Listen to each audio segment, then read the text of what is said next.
live, bro. We already been waiting anyway. We here live now. We've been waiting in the green room for our own show for like 11 minutes because Brandon and Cole Dobbins are just yapping on the channel here. Uh, I'm sure you guys are enjoying that. If anybody, followed over from there, you're in a much better place now. Uh, Wallow, do your thing. Ring the bell. Congratulations. Well done. And our guest, he's a qualifier winner, Austin Oranday. Am I pronouncing it right? I mean, how do you pronounce it? It's Oranday. Okay. Oranday. Most people say Oranday. So Oranday. Yeah, Oranday. Let me write that down. Oranday. All right. Well, shit, man. Listen, we were shooting the shit backstage while we were waiting to go on, and um, this is your PGF debut, basically. It is. How did you find out about the PGF? Because we were talking about the little ecosystem and all that stuff, and you're part of that family now. So tell us, how did you find about the PGF?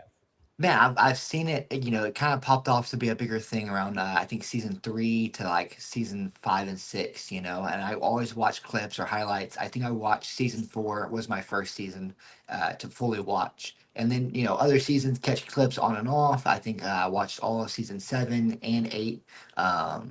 So obviously being a jiu-jitsu nerd, I try to keep up with everything I can. And I've always seen it, but I always thought it was kind of an invite thing. I didn't realize you could go out there and you could qualify to be a part of the event. I didn't even know they have a qualifier in Texas. And one of my guys that come across train with me was like, "Hey, they're doing a Dallas qualifier." I was like, "Yeah, I don't know. It's right next to a couple other tournaments." He's like, "Man, let's just go in there together, clean it out. You're already gonna make the weight the week before, so you'll be at weight." I was like, "You know what? We'll see. We'll try." And the qualifiers went well, and I've heard good things from some other guys that I've competed against, like Jet and other guys like that, about how great it is. So I was like, you know what? We're gonna give it a try, and we'll see what happens. And then now to be a part of it, it is huge. Get that bum out of here. Austin's talking. Yeah, we have a guest jumping in with us. What is Wallow doing here twice? Hold on, I don't know. What is happening in my life? I got double right wallows now? right now. Listen, we're in a This feels like the alternate NWO reality taking or over something. WCW I don't right know. now. He's on 2 shows at once. Right? He is. What was the? He's everywhere. He's the Vince McMahon of Ravishing Rick jiu-jitsu Rude? shows. Yeah. Well, welcome, Mr. Kamish. How are you, sir? Doing pretty good. Oh man, when I switched the thing, it put the PGF Insiders right on Steven's head. What's up, guys? What's up, Austin? How are you, Mr. Brandon? Good to see you. Crushing it, man. Just got I was doing a live stream, and Steven, he's like, "Hey, get off. We're trying to do a live stream." I was like, "Oh, my bad, dude." They're like, "You gonna say something?" I was like, "Yeah, I'll say something in the chat. Don't worry about it. I got it." Yeah, I caught a couple clips of that. I was watching you break down my second to last match before I hopped on. Dude, you're such a monster, dude. Trying to be, man. Trying to be. That you were watching the triangle, the one I was breaking down the triangle? No, I watched the next one. We broke down. God, what's his name? He's from 10th Planet. The Aoki lock. My same guy I fought twice in the final. Yeah, Noah McCauley. Noah McCauley. Yeah. My first match with Noah. I didn't spend a lot of time on that one. The triangle that you hit in the second round against Jamal Parks. Yes. Yeah. That one we spent a lot of time on. If you go back and watch it, dude, that was that's probably the best setup from any of the qualifiers so far. That was so sick. You went K guard, and you went, like, you brought the left leg over like a meat hook sorta and started fishing under the arm with it, and then from the K guard you had control of the wrist.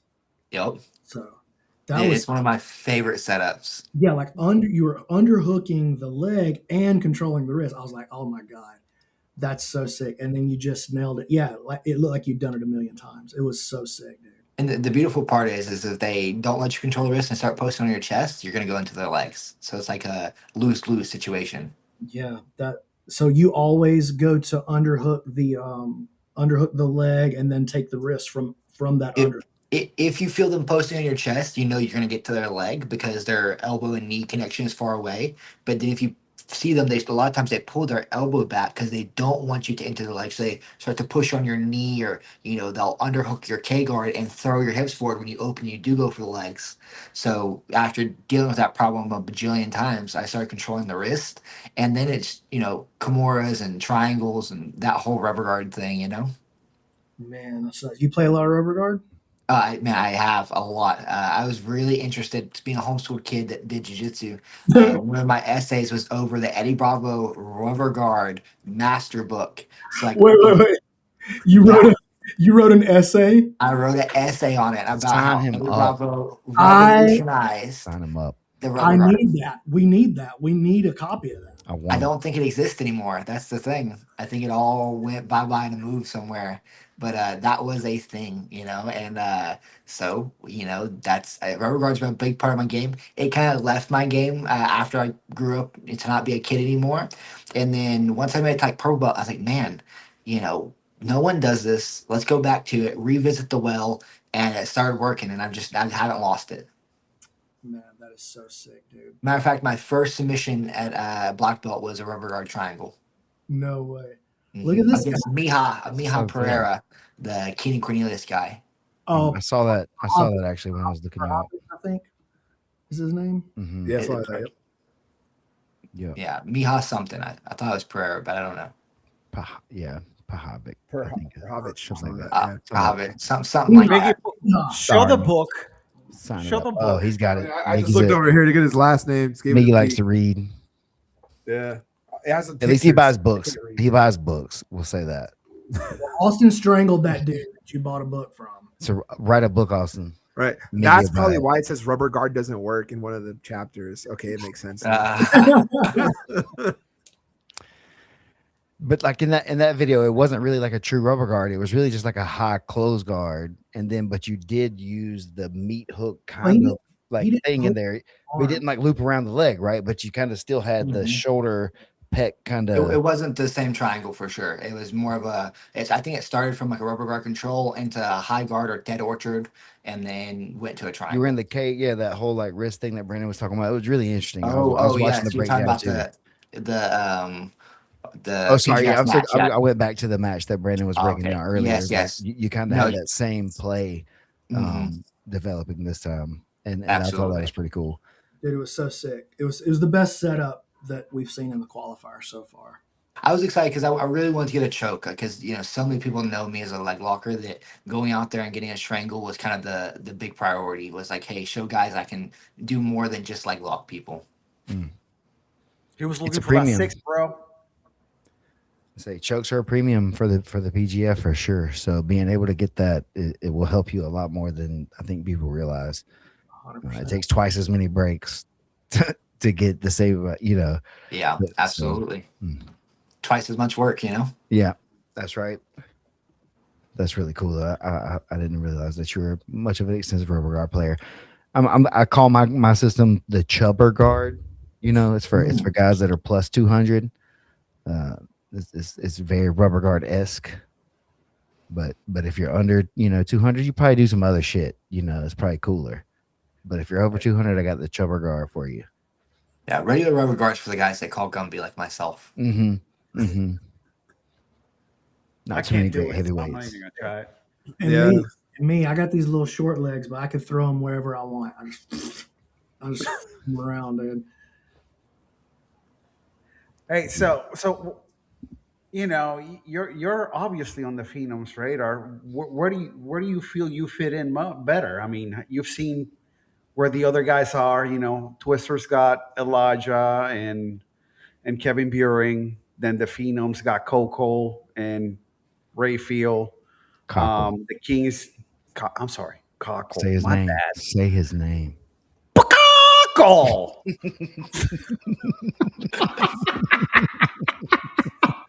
Oh man, I asked for it. My bad. That's a choice. You did. That's on me. Yeah, it is on you.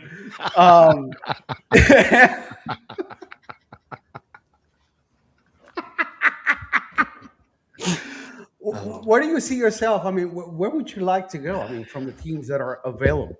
Man, honestly, I've talked to 3 out of the 4 teams so far, and and I think I fit in well with everyone. I think everyone in the PGF ecosystem is, good people, and I think I could fit in and hang out with Jiu-Jitsu bums no matter what team it is.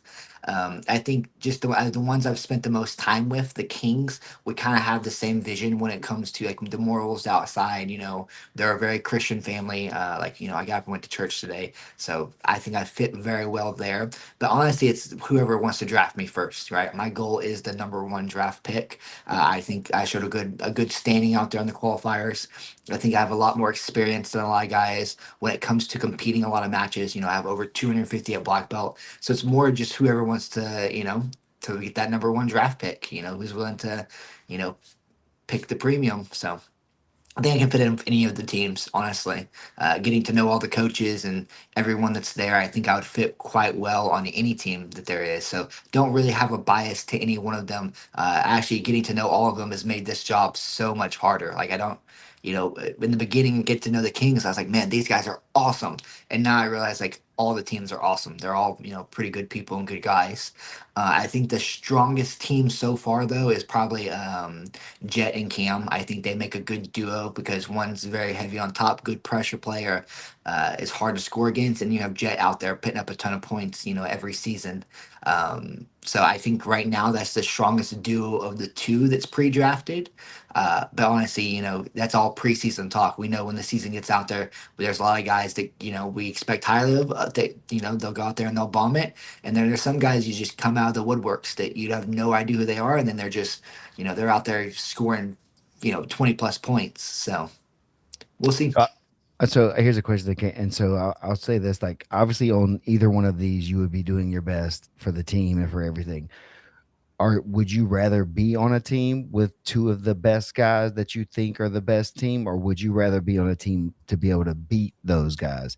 Do you want to be like the Yankees and the Lakers and the Dodgers and stuff, or would you want to be one of the teams that knocks those guys off? And there's no wrong answer. It's just something I think about.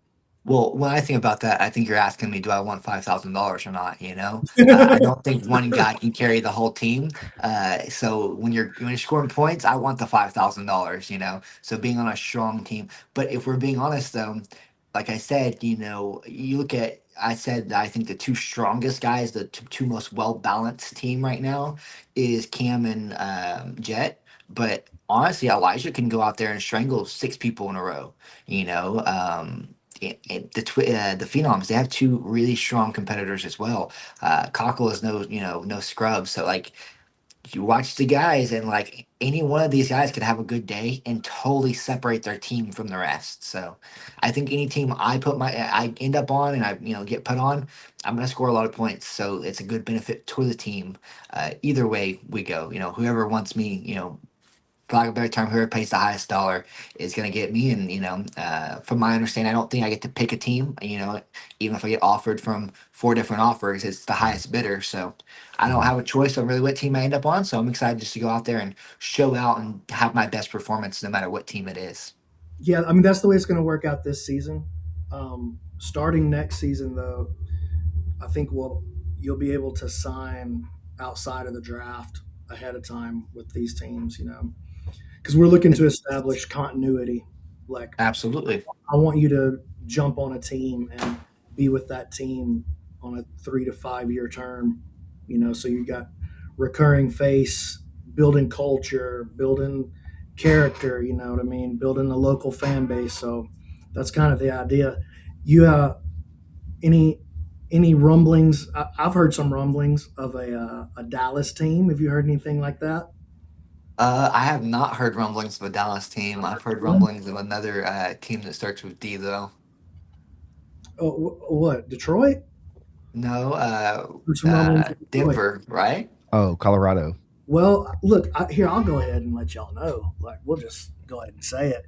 The 4th team in this season is the Colorado Wolverines. That is a done deal. The Colorado Wolverines. And the crowd loves it. It's your boy Egghead, the former PGF Insider. Oh no! The band broke up. Wrong button. And he went out on a solo career. and bought a team. What a psychopath! Killing it. I love it. Yeah. So Hey, he wears cowboy hats too, so that's one of my Yeah. things. Like, Absolutely. definitely at the top of his draft list, wearing the cowboy hats. and I'll tell y'all this: he's got his 2 athletes as well already locked. Mhm. It's Caleb Crump, Colorado, Yep, Colorado Mhm. native. and Officer Grimy, Colorado. So he's trying to do That's it right. all Colorado. He's got his coach nailed down too. I don't know if he. I'll hold on to that one for right now. I don't think that. Yeah, I don't know if we can say that out loud yet, but I've heard the name and it's very exciting. Also, Juan Martinez the fifth. the field. Juan, yeah, I don't think Juan is in the draft though. I think he's a little undersized for 75. There you go. We got buttons. I think currently I'm a little oversized for 75. You are? A little bit, to say the How much least. is that to cut? Right now it's at 190, so about 15 pounds. But I don't think I've put it all back on yet. So Dang, I didn't realize you were walking around that big. That's crazy. yeah, about 188, 190. I typically go up to like 192, 193. Just turned 27 last month. Sorry, how tall? 6'1", Mm. How long are your arms? long. Part monkey is the What's your problem. wingspan? Like, No, it's funny. It's You funny. gonna ask him about his vertical too? if he's got it Bad. on paper, I I'm a would guard need player, it. it's bad. You know what's funny is like Negative. It's like they did like some kind of strange stats analysis on NBA athletes, and wingspan was a better indicator of athletic performance than height in the NBA. Kind of crazy. I think it helps in jiu-jitsu too. We talked about the K guard situation, getting your leg around, grabbing that wrist. It takes a longer span to do Yeah, that. dude, I would still be reaching for another 4 or 5 feet right there before I could find anything. My little short arms. yeah. That's really interesting. Though. So yeah, now that you know the Colorado team, does that stir any interest for you? I think it would be fun playing with Grimy and Crump. That's 2 dogs, dude. That's Oh yeah, I've had a match with one of them, lost in the overtime. Actually, they're both guys that I think they're hard to score on. That's kind of that whole, like, I look at that setup of that team, and both of those guys are ridiculously hard to submit. So submission wise, we'll see how they can put up points, what their key and their strategy is going to be. But watching both of those guys compete in the PGF before, they're ridiculously hard to tap. Like, you're breaking limbs. You're trying to.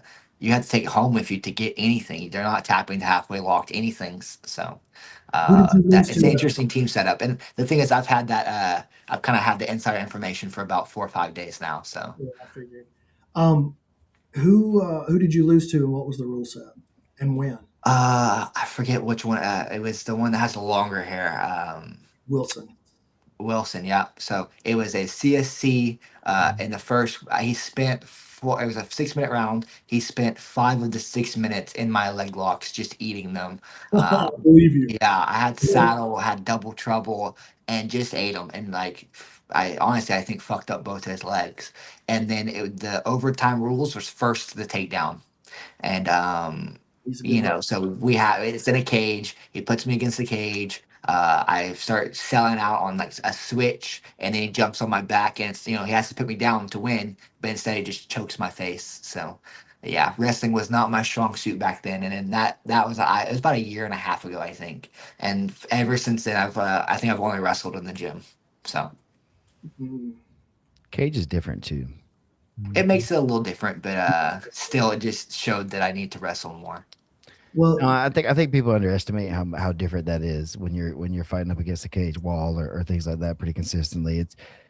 It's another weapon. If you don't, if the other guy doesn't know, it changes the dimensions of the fight pretty. Yeah, well, just the changing the dynamic of not being able to really do jujitsu. Like, you have to go out there and you have to take shots, take risks. You're duking it out, hoping to put someone on their butt and pin them. I've never stepped in a college wrestling room in my life. Someone lands on my back in jujitsu and I can, escape and roll, and I've done EBI overtime. I can do all of that, but trying to do that and not get put on your butt at the same time is a different story, so. Austin, what are your thoughts? Sorry, I'm just totally taking over your show. Yeah, that's cool. We were waiting on. Yeah, it's fine. You were doing it already. Austin, what are your thoughts on the rule set for the PGF? How do you think I, that you're going to fare, particularly in that rule set? I think it plays ideally to me. I think my two biggest problem of weak points are not being able to give it my all because of ridiculously long match times. You know, some tournaments have 10 and 15-minute matches. Crazy. It's a lot. You know, you can't go full bore in the first 5 minutes. The guy's going to sit out. He's going to coast, and then he's going to go and try to score at the end, and then hold you and/or wait for you to get tired and tap you. 6 minutes, I can go as hard as I want for 6 minutes 10 times a day if I have to. Like that's not give me a 5-minute rest and I'm good to go again. And then when it comes to not having to worry about points, who cares? The guy takes me down. He landed in my guard. Who cares if the guy passed my guard now? All I have to do is not stop moving. That's a game changer. And the first time I competed in the rule set, I didn't understand that. I had it was an Enigma event, and that's where I fought Jet. I tapped Jet there, and then I fought Nick Mattia in the final. Well, it being the final match was a different time limit. It was like 15 minutes, and it made it really hard to keep that same pace. And then I ended up having to stall, and then got a penalty call, and then got my back taken. So now with the quality of the season being 6-minute matches, there's no stopping me. I can go as hard as I want for 6 minutes back to back to back. And if the guy runs from me, it's even more dangerous. So I think it's going to fare well for me. The only guys that I think are going to do well are going to be the guys that actually try to bring it for 6 minutes. The ones that run with fear away from the leg locks or try to not get scored on are going to be in a bad day. Well, they can't run. They can try. That's the thing. They can try. They can try to stall. They can try to run, but it's not going to happen. So there's the stalling. Yeah. I'm curious to think about to hear, like, when you look at the landscape of the sport of jiu-jitsu right now from an athlete's perspective, what do you see that's missing? What do we need to do better as a sport overall? And I guess maybe leading into the next part is like, do you like the direction that the PGF is trying to push the sport? So I think the biggest thing we've always lacked is storytelling.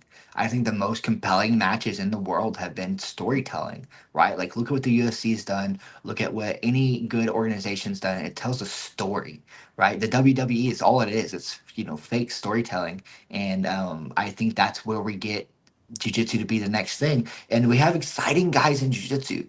We just don't do a very good job of telling their story. I can sit down for hours and talk about my crazy life of opening a gym at 17 and all these things that, may make you like or hate a person, but no one gets to hear that before the match.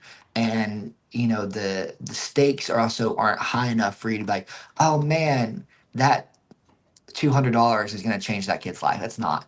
That's not where it is. And the PGF is kind of doing both. It's giving guys this ecosystem here, is giving guys a chance to tell their story and give a chance for people to care about you. And a lot of people, you can care about a lot of these people in jiu-jitsu here. I know quite a few of the guys in the draft. Like, there's, you can care about them. They're awesome people. And I know their life story because I've been in this sport for, 16 years now. And I can tell you, this person grew up here and, they struggled and this is what jiu-jitsu did for their life. And I know that 20 grand would change their life. And I think that's what the PGF's doing well. So I like that direction. And I think that's what jiu-jitsu's been missing this whole time to make it go big stream is the story of the athletes, what they're fighting for, how they're fighting for it, how is it going to change their life? What does this mean to be a champion for them? Like, what this means for me is if I can go out there and win the PGF, that's, the season and the playoffs, that's $25,000. That will change my life. That would get me into a goal that I have this year of getting married and, buying a house. Like, those are huge things. And not just the money, honestly, but the platform itself and what you're going to be able to do with after becoming a champion. That's what it is. Look what Jet does. Jet won last season, and the money I'm sure was huge to him. But I've seen that kid post more about doing seminars and more opportunities and instructionals this year after last season than before. Yeah, I talked to Chris Wojcik, or I didn't talk to him. Drew Foster talked to him.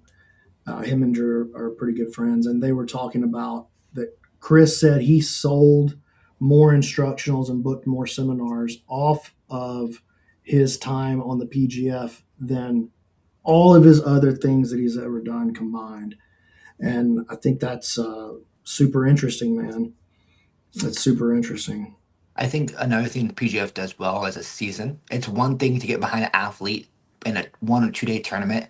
It's another thing to get behind an athlete and watch their ins and outs over 6 weeks. Because no athlete's going to perform exactly this. Like, you can have an athlete perform pretty good over a 3 or 4 day period, or pretty bad.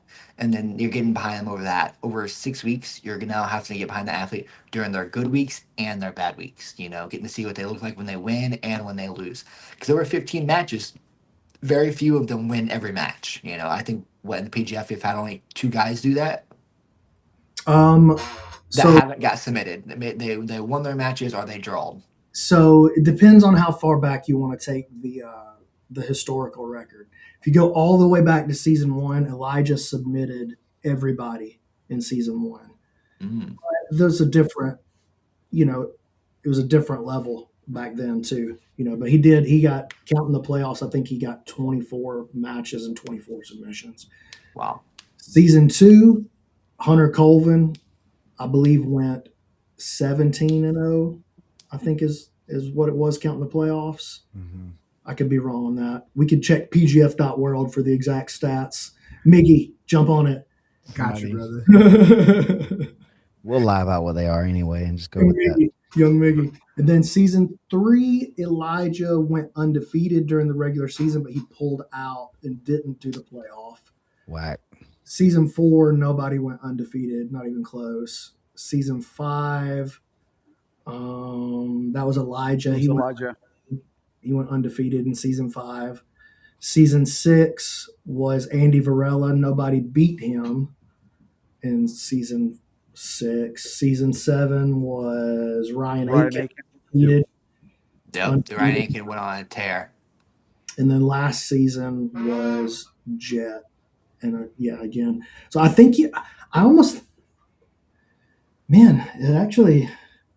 think there's multiple people who haven't even gotten submitted and finished the season and didn't win it though, too. Yeah, so. Only season 4 did the guy who won get submitted at some point during the season. Wow. Only in season 4. So that's interesting. That was Reese Paper was the season 4 champion. And Nick Soft tapped him with a really nasty ankle lock the very last night of the season. Or no. Yeah, it was the last night. Back if I know that too. You think that's going to change more considering it's a longer season? You think guys are going to be more ready, or you think and you're going to see more submissions, or you think you're going to see less submissions considering we've only done one season now over a longer time period? Well, season 1 was week to week. Seasons 2 through 7 were the smashed into 1 week format. The gauntlet.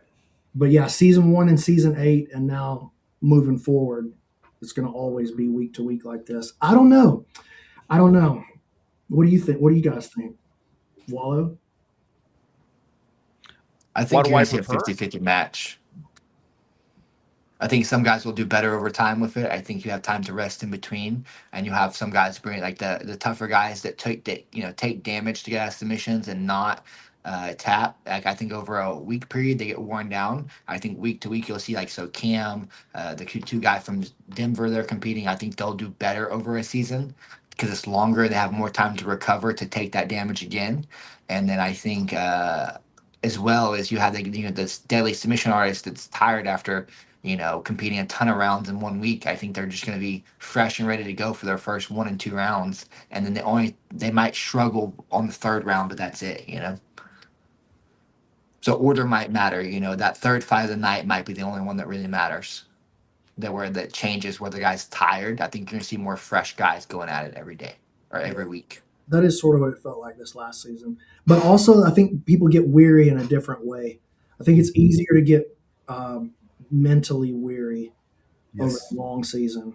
Like if it's just the 1 week, you can kind of be like, look, I just got to be a dog for 1 week, but you got to be a dog for 6 weeks. Yeah.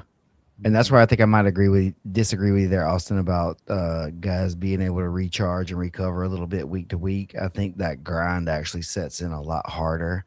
It seemed like, and definitely if you're taking damage by that 4th or 5th week, you're so limited. It seems like it was a really like bad thing for people to take any damage early and try to recover during the season, because I don't know if anybody's ever really came back like successfully from like getting injured and been able to do much with it. It really seems like that week to week grind is different than what anybody's done in jiu-jitsu. We don't compete that much. Most people do a tournament here, do a tournament there. They don't do 3 hard matches every week for 5 weeks at a time, guaranteed, no matter what. Because if you lose, you're done a lot of times, right? You're not guaranteed 3 matches anywhere ever like that. But that's guaranteed at the PGF. If you show up Wednesday night and you're not scared, you're getting 3 matches. See, I think this is one of my advantages over a lot of the other competitors then, because I have competed 9 weekends in a row. 2024, I competed 29 times in the year, so there was a stint. There was a stint there where I competed 9 weekends in a row, 2 or 3 plus matches in a weekend. A lot of times gi and no gi. So, it definitely matters, man. It's just a part of life, like competing for me was just harder training days than they were actual nerves and competition, but also there's a difference too when there's 20 grand on the line. So 20 grand on the line, spotlight, you're not sleeping at home, you're staying in a house with the rest of the team. You know what I mean? Like there's going to be a lot of different kinds of pressures. Are they scoring? Did somebody get hurt? Is like all those other, like there's so many weird factors that the pacing of a 6-minute match is actually, I think, a lot harder than a 15-minute match. Yep. It's crazy. Well, I think it's not ADCC like 6 minutes either, though. That's the thing. It's like a 6-minute sprint. It's not like 3 minutes of resting and then trying to get busy for 3 minutes either. It's just like it's a different kind of 6 minutes. I love training for sprints. It's so much better than 15. It's definitely it's forced that way, whether we like it or not. Necessarily, that's what the game calls for. So if you can't sprint, you're not going to make it long term. Yeah. And that used to make me very mad, but I've gotten over it now. Yeah, it didn't work Connor Stevens style for sure. This jiu-jitsu's stupid. It's skip positions. I'm never doing that. Guys, I'm going to dip out of here and let y'all have it. Sorry to come in and interrupt the show. Austin, super good questions. Good questions. Well, thank you, Brandon, for stopping by. I appreciate it. And I'll see you soon. I'll see you at the draft. Yeah, see you there. Oranday. See you there, man. All right. Yes, sir. He asked me to say that. Did you hear me, Brandon? No, I didn't. Oranday. Oranday. And. Yep. Got it. There you go. I've been on in it. I've been Oranday. Yep. Oranday. Hey, close enough. I'll take it. No. Listen, when your last name is McCatherine, you take the time to learn how to say somebody's last name correctly. Oranday. Yep. We need to partner him up with the dump truck.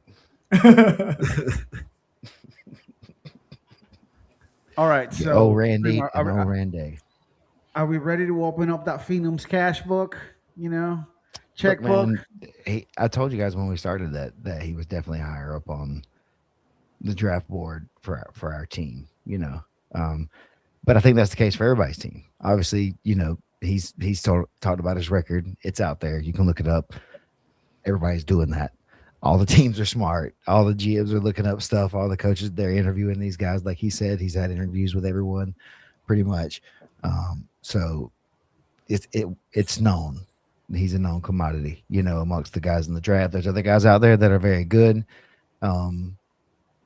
that could possibly take that first spot, depending on, how things may unfold over the next couple of months or whatever. But definitely as it goes, he's as high of a draft pick as I've heard people speak about. So we're trying our best. We'll see. Time will tell. Yeah, man. And if not, you can get to go out there and put the stamp on some dudes and show them they should have put you out there first. Absolutely. Well, we've a lot of guys, come in and say, "Oh, I go harder, at the gym than 3 matches," and then when they come back, it's like, God, that was tougher than I thought. So could we potentially see somebody who can actually do this no problem and not be winded? I mean, I don't know about no problem. 29 weeks in a row. That's insane, man. It wasn't 29 weeks in a row. It was 29 weeks over the year. 9 weeks in a row. And that's still over half the year. Yeah. Yeah, I was. It was a good year too, but I think that makes a difference. And, I think guys say that they can go harder than everybody. Everyone's doing a bajillion 6-minute rounds getting ready for this, right? Like, Mhm. I'm doing 10 plus rounds a day. Everyone else is doing 10 or more rounds a day getting ready. I don't think that's going to be the difference maker. I think it's even the style. I don't think everyone's going to be able to change their game because we all train for different things. Some guys train for IBGF, ADCC. My game's always been built around the first 5 minutes. I've always, it's an ongoing joke, and my stats and statistics kind of show this. Anything past 5 minutes, my odds of winning go down drastically. Anything before then, they're ridiculously high, And I don't think guys can rebuild their game, a month, 6 weeks, 8 weeks before a season to, or even if they have a huge 6 months, you can't change your whole entire. You can change a couple things. You can't change the whole entire way you do jujitsu to get ready for that, And I think my game has just been built for the PGF rule system long before the PGF ever existed. It's always been submission oriented. I've always been a guy to go out there for the kill, and I don't think that's not gonna change whether I'm competing here or anywhere else. I'm gonna go hard. And I'm gonna try to tap guys. That's just what I do. Yeah, I mean, like looking at your record, right? Like BJJ Heroes, shout out to them. They have your basically full record of competition. I'll say Debatably, this, they're right? racing about 55. Yeah. Oh, see, and then Yeah. right, like you have some really impressive names. And I'm gonna say this, dude. Even the ones that you have a loss listed there, like it shows that you were scrapping to get that loss versus how a lot of guys, just get those boring losses of like they went the full match and blah blah blah. No, like I'm seeing like you don't get subbed by someone by doing nothing. Like you're fighting and it's showing through your record, whether it's a win or a loss, that there was a scrap. That's what this is built upon, right? Like you have the volume that a lot of these guys fail to have, right? Obviously some things will be different in this environment, but you've still gotten looks as to what this feels like, which, like you're saying, a lot of these guys don't have that. I I know think a lot of the guys are pretty new as well. Not new, but they're younger in their competing Younger. career. I've been yes, competing for 16 years now. I've been competing yes, since I was 10. And I'm 20, 10, almost 11, and now I'm 27 years old. Like I've been mhm, competing for a very long time, and I think that changes the game a little bit. Where these guys are only 5, 6 years into competing. I'm yep. 16 years into competing, so it changes a little bit.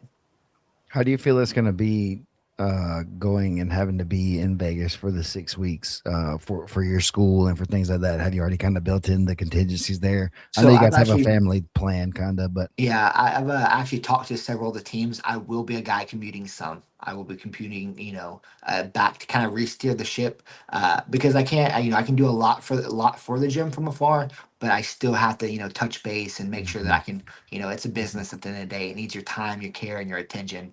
So I For will sure, be one of the guys, traveling for the season. back That's and just forth, part yeah. of it.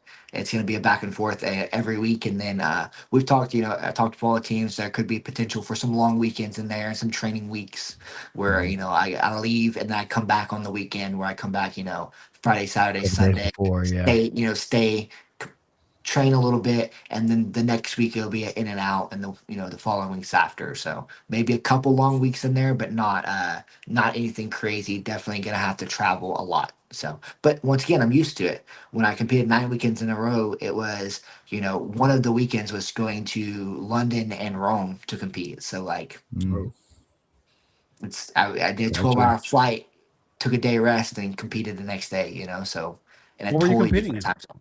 IBGF. In Okay, 2024, I was the number one ranked Nogi IBGF black belt. oh, dang. Yeah, so I nice. competed a lot. It So was yeah, true professional then, right? This is, you're going to the same place at least every week, which is nice, right? Rather than yeah, having to and, do and I travel it's a short flight. continents. It's a short flight, from Houston to Vegas is not far at all, and it's scheduled. It's time. I have plenty of time. I'm gonna get there plenty of time the day before to rest, to Mhm. recover. Hit the sauna. Which weight only has to be made the first week. So after the first week, the weight's gonna be no problem. I'm not gonna get above 194, so that's not gonna be a problem. I'll be right at the tail end of the weight class, and I'll be good to go. oh yeah. Shit, look at Dream. He's making notes. Taking them notes down. Yeah, but all the teams I've talked to so far, we've talked about the travel, and Yeah. I don't think it's a hindrance on any of the teams, honestly. Once we talk about, especially, I have a lot of good training partners here. I have a world's medalist and pans medalist, Logan Smith. I have Carlos Enrique, the UFC BJJ champion. My brother, Damian Oranday, is a pans and world's medalist in Nogi. And, we train together every week and we push hard and we train hard. And I have several students that are on the up and coming, so it's not that I have a lot of the guys were worried about, hey, what's your training room at home look like? Well, I have, in my opinion, 3 of the best black belts in the world here to train with that are consistently fighting the toughest and best guys. So, it's I have a stacked training room, so there's no problem in the training. And then when I get there, I think I've mastered my recovery. I know what it looks like. I know what my routine looks like, and it won't change. And I already knew that he was going to commute, guys. I just asked it for the show. Oh, okay. You're welcome. I know he'd already interviewed, so. we talked about, the long weeks, I'm not saying, you're going to lose or whatever, but, your losses, how do you handle those? I mean, are those Everyone like loses. pesky, they bother you, or you like, forget it, on to the next? Yeah, what's Harpendon going to do for me? Like I've lost. You put up my BJJ stars or whatever it is. I have losses on the record. Nothing changes when you lose, right? Like it's not like MMA. Your career is not this like a amount of wins and losses. It's more in jiu-jitsu of how much of a show you can bet on, how exciting you can be, and if you're exciting, guys are going to want to see you back. So if I lose, it's just part of the game. There are guys that are better than you, and that's just I can find 20 Brazilian kids that I know are better than me. It's more so of a, can you put on a show? Can you be exciting? Can you be someone that they want to watch? And I think I'm that person. If I lose, it's shake it off and get to the next one. It's not over until it's over. So Nice. I think that's something that's missing in the sport a lot. So Yep. I definitely commend you for that attitude. I think that's important. I think a lot of people think this, they look at MMA or boxing or anything like that, and they try to compare it to the same. And really, everyone in jiu-jitsu loses. Period. There, even Mika Galvo got tapped. Like that's, and he's one of the best in the world. Everyone can lose. It's just about when you lose, you got to go back out there and do it again. And hey, people want to watch you do it again. That's the thing. They don't want to see you lay your head down, cry about it. You got to go out there and just do what you do. Like everyone loses. It's part of the game. In this sport, we tell the white belts you're gonna get tapped. Like the black belts need to listen to, the professional athletes need to listen to that advice too. Everyone gets tapped. Get back up and go again. Learn from it and get better. Like if we preach it to our white belts, why don't our black belts listen to it? Amen. Man, Amen. That's beautifully said. No, Listen, it is Dream, true. I'm not a GM, but I'm ready to make an offer of $9 All right, we got your support for Austin. We could put you in for a donation if we sign Austin. You're donating. I'll take the $9,000 donation right now. We'll take a donation Listen, from Wallow. if I was I'll a put your GM, t-shirt. backdoor some extra cash to right you. here. All right, most I can offer you is an expired Chick-fil-A coupon, but if you go to a good franchise, they'll still take it. So it still counts for a free chicken sandwich. Yeah, so that's what I can throw down for you because I approve as well. Well, we'll talk about the salary. We'll work on it. Yeah, for sure. Draft day is going to be pretty interesting. I feel like there's going to be a bidding war. It's definitely gonna be fun. It's definitely gonna be fun. I can tell there's a lot of jockeying going on. Yeah, and definitely like meeting with you two here is I can see why everybody likes you a lot. So I was talking besides your record, besides the competition stuff, right? that's one thing. Obviously, that's one thing. But another thing people are kind of maybe missing with some of this stuff, like we're speaking about the Colorado picks earlier. Some of these things are like teams trying to build their franchise, and we're looking for franchise type players or players. And like whoever you are, you may be good at scoring points, but will you go stand and talk to kids and like be nice to people and take a picture for an hour after the show's over with people, but you're hungry and ready to go home and all that kind of stuff? Because that's what's going to get the sport over. That's what's going to get everything like to that next level. Like we're saying, maybe with the WWE, we went to a little house show in Macon here last year, and Cody Rhodes was the champion. He was there. He competed. He waited. The whole thing was done. He stopped. He signed autographs for every person that stood there. He was there for more than like 2 hours after like they were shutting it down, they'd already broken down the ring. It was getting taken away. He was still standing there, like signing stuff and taking pictures. Like that's why that dude's the champion. Is everything? Everybody's good technically. Everybody can do whatever, but that kind of stuff is what's gonna really make you like get over and be like a real champion to the people and to what I think we're trying to do here. So And that's what I think the PGF's working on is telling the story, right? Like I think we Yes. have a lot of good athletes in the sport. The sport's been Mhm. around for a long time and people have been honing the craft and people are just getting better and better.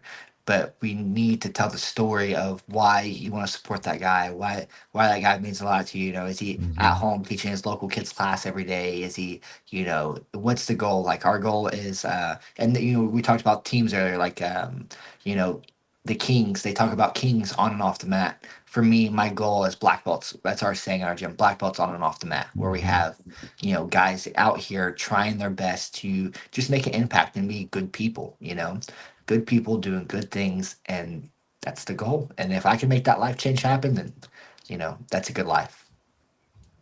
That's what's up, man. You're helping Dude, write the dude, story. You're helping write the yeah. story now. Not telling it, you're gonna help write it. I could Yep. tell.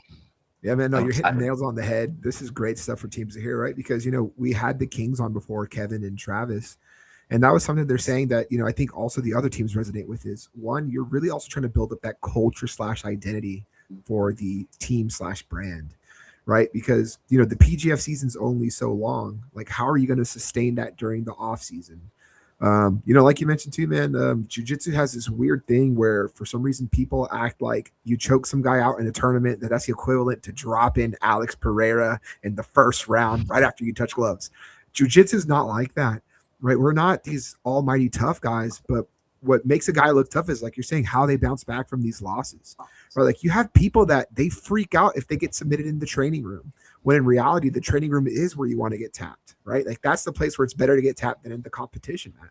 Of course, it'll happen in both places, but if we allow it to happen and are okay with it in the training room, we can maybe realize what prevents us from making those same mistakes, when the stakes are high. It But happens so much yeah, less in the competition when you let it happen in the training room. It's the exactly, most because you learn how to process, you learn how to be mature, and like you're doing now, you're showing this message of you can be mature with jujitsu and also just find ways to strive with it versus building up this image that's based around this ego that's so fragile that when a person gets that one loss too many in their book, they're never the same.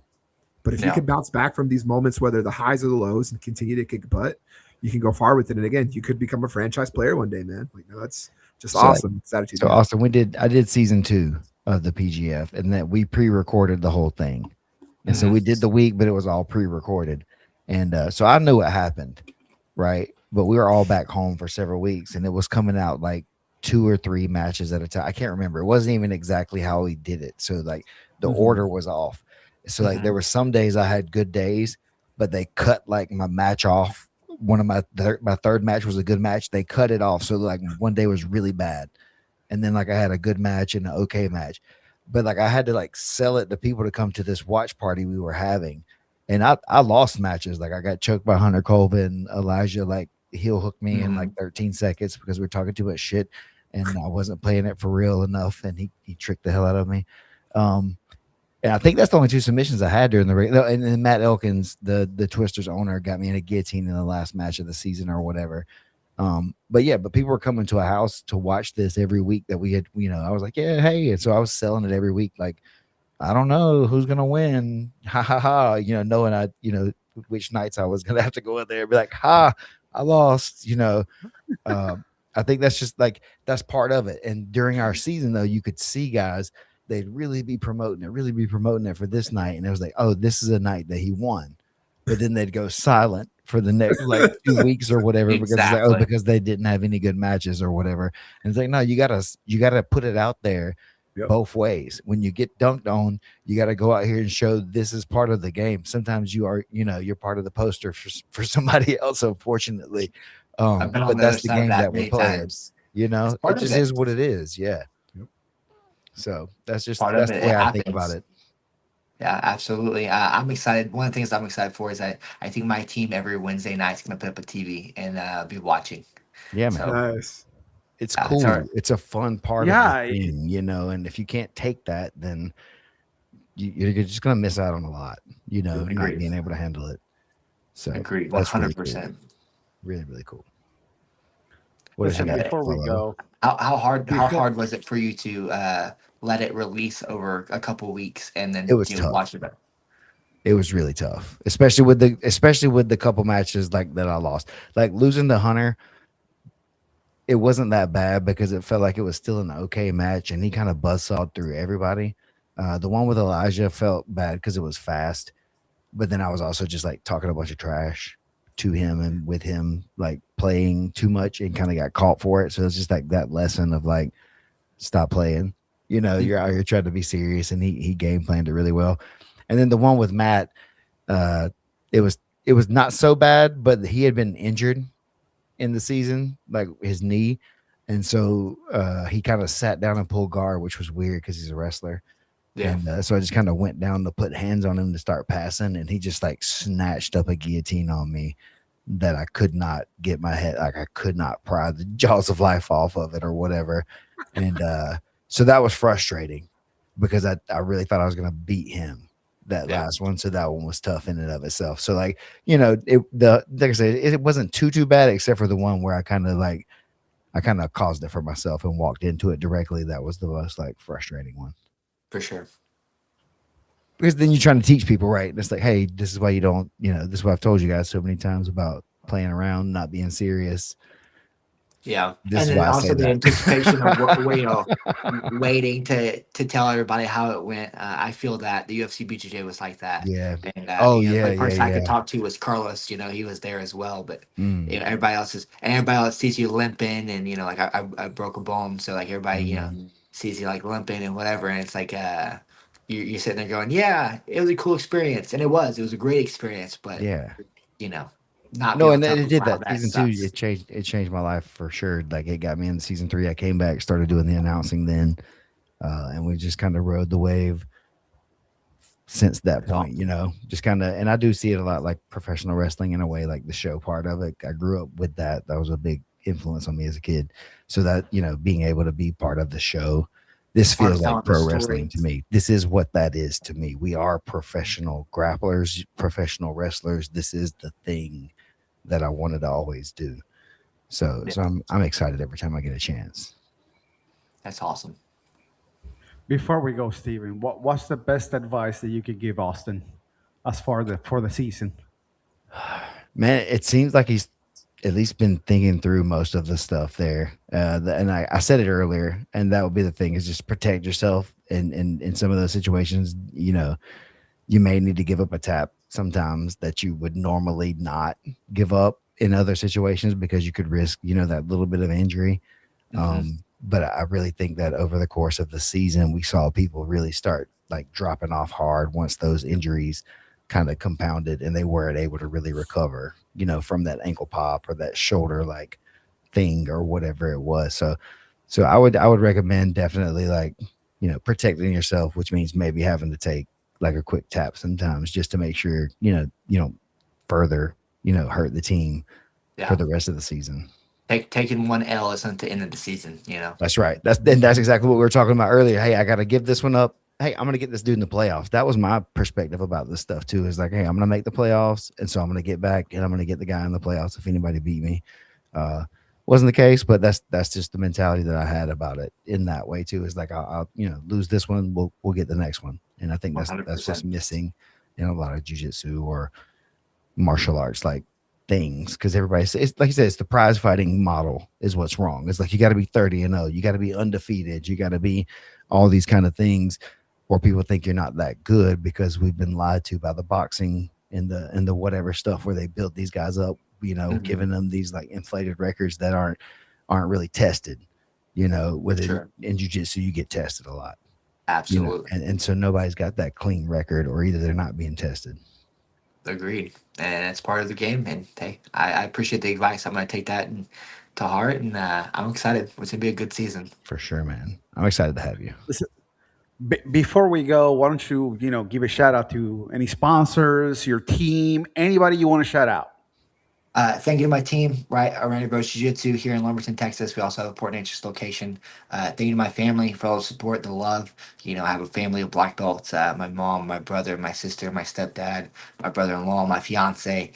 Everyone that supports is awesome. Shout out to Forge, right? The best guys for peptides. Keep that recovery good and strong to make sure you're feeling good. Uh, Thank you to you guys and Submission Sensei. I just partnered with them for anybody that's looking on getting instructionals, right, in teaching and learning. I know all of Brandon McCatherine stuff is on the app now, and then starting next week, we're gonna start uploading 5 videos a week for myself, right? All instructionals, you can't beat it. $5 a month to get access to me and Brandon's techniques. I think it's pretty good. So, give them a shout out, download their app, and yeah, thank you guys for having me on. Awesome. Hell yeah. Listen, I'm excited for this draft, man. I can't wait to see where you go. I'm excited. I'm excited to see what team I end up on because really, like Brandon talked about, I don't have any control this season. It's the highest bidder, so I'm excited to go out there and be a part of whatever team that may be. Like I said, I've talked to most of them, so I'm looking forward to be a part of that and to doing the thing, and I'm excited for it. And it's gonna be a good one, and then hopefully to see make a good statement for seasons to come. Hell yeah. Hell yeah. All right. Well, guys, thank you so much for tuning in. Everybody in the chat, thank you for stopping by and hanging out with us. And we'll catch you next week.